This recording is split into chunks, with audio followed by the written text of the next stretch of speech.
பல பல திருப்பங்கள்லாம் இப்போ வந்து ஆஹா கல்யாணம் சீரியலில் இப்போ நடந்து முடிஞ்சதுக்கு பிறகு இப்போ தாத்தாவும் பாட்டியும் வந்து வரதை வந்து ப்ரோமோவில் கூட காமிக்கல. தாத்தா பாட்டி எல்லாம் விஜயோட கிளம்பி வீட்டுக்கு வந்துட்டாங்க.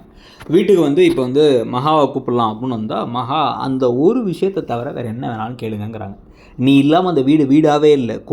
கோயிலில் லக்ஷ்மி இல்லாமல் இருந்தால் எப்படி இருக்குமோ அந்த மாதிரி இருக்குது. நான் சொல்கிறது மிகைப்படுத்தி சொல்கிற மாதிரி இருக்கலாம், ஆனால் தான் உண்மை. எங்களால் அங்கே வாழவே முடியல. அப்படி இப்படின்னு மாற்றி மாற்றி பேச என்ன சொன்னாலும் சரி இந்த ஒரு விஷயத்தை மட்டும் என்கிட்ட பேசாதீங்க அப்படின்னு சொல்லிட்டு அவங்க அம்மா பாட்டையும் தயவு செஞ்சு இதை பற்றி என்கிட்ட சொல்லாதீங்க, எனக்கு நான் முடிவு பண்ணிட்டேன், இந்த மாதிரி வேறு யாருக்கா நடந்தால் என்ன பண்ணியிருப்பீங்க அப்படிங்கிற மாதிரிலாம் பேசிடுறாங்க மகா. அவங்க சோகமாக கிளம்பி வந்து வருத்தமாக வெளில வந்ததுக்கப்புறமா அந்த சம்மந்தியமாக ஒரு கால் கூட பண்ணல. அவங்களுக்கு கொஞ்சம் கூட விருப்பமே இல்லை போல். இந்த மாதிரி விஷயம்லாம் நடந்ததுக்கு சம்மந்தியமாக ஒரு காரணம் அப்படின்னு ராஜலக்ஷ்மியை பற்றி வேறு கோடீஸ்வரி பேசிடுறாங்க. விஜயிலேருந்து எல்லாருமே கூப்பிட்டு பார்த்தாலும் வரல மகாங்கும் போது நேராக வீட்டுக்கு வந்து இதை சொல்லலான்னு வரதுக்கு முன்னாடியே வந்து பார்த்திங்கன்னா ராஜலக்ஷ்மி கிட்டக்க அந்த அழகிய பேச அனுப்புகிறாங்க ஐஸ்வர்யா.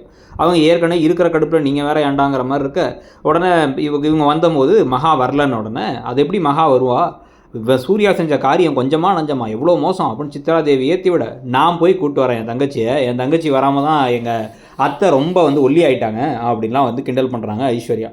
நீ மட்டும் போய் எப்படிமா வருவாவ அப்படின்னா அதெல்லாம் நான் பார்த்துக்கிறேன் அப்படின்னா அவங்க கிளம்பிடுறாங்க. இதுக்கு நடுவில் தாத்தாவும் பாட்டியும் சோகமாக இருக்கும் பொழுது அங்கே ராஜலக்ஷ்மி போக நீங்கள் கூப்பிட்டுமா வரல அப்படின்னா என்ன நாங்கள் கூப்பிட்டுமா வரல, நீ கூப்பிட்டியா, நீ தானே ஒரு அத்தை, நீ கூப்பிடல, யார் கூப்பிட்டா எப்படி வருவாங்க, அந்த போகிறதுக்கு முன்னாடி சம்மந்தி அம்மா வேற கேட்டாங்க. இதே மாதிரி சம்மந்தி ராஜலக்ஷ்மி அம்மாவோட பொண்ணுக்கு நடந்தால் அவங்க என்ன பண்ணியிருப்பாங்க அப்படின்னு கேட்டாங்க. எனக்கு அப்படியே செருப்பால் அடித்த மாதிரி இருந்துச்சு அப்படிங்கிற மாதிரி தாத்தாலாம் பேசி வருத்தமாக இருக்கார். உடனே இங்கே ஐஸ்வர்யா வீட்டுக்கு வந்தவங்க இப்போ நானும் பெட்டியை தூக்கிட்டு வந்துட்டேன், இங்கே தான் இருப்பேங்க, இதெல்லாம் தேவையில்லாத வேலைக்கா கிளம்புன்னா எத்தனையோ இடத்துல நம்ம கிளம்பியிருக்கணும், கிளம்பலை, என்னையும் கிளம்ப வேணான்னு சொன்னேன், இப்போ மட்டும் எது கிளம்பி வந்த யோசிப்பார். 5 நாளைக்கு முன்னாடி சாக்லேட் கொடுத்து அழகிய வந்து இவர் தான் அவங்க அப்பான்னு சொல்லுன்னு வந்து கௌதம் சொன்னும் போது கோவப்பட்ட சூர்யா இப்போ ஏன் மாறினார்னு யோசி அப்படிங்கிறாங்க. இப்போ தான் லைட்டாக சந்தேகம் வருது மகாக்கு. உண்மை என்னங்கிறத கண்டுபிடிக்கணும், கிளம்பி வா அப்படின்னு வந்து சொல்லிகிட்டு இருக்கும் போதே வந்து பார்த்தா வாசலில் கார் நிற்கிது, ராஜலக்ஷ்மி வராங்க. வந்தோடனே இவங்களாம் ஷாக் ஆகிட்டாங்க. ராஜலக்ஷ்மி நம்ம வீட்டுக்கான்ட்டு அவங்க நான் வீட்டுக்குள்ளே வரலாமா உன்ட்ட தனியாக பேசணுங்கிறாங்க. நீங்கள் என்ன நினைக்கிறீங்க, எபிசோடு எப்படி போச்சு?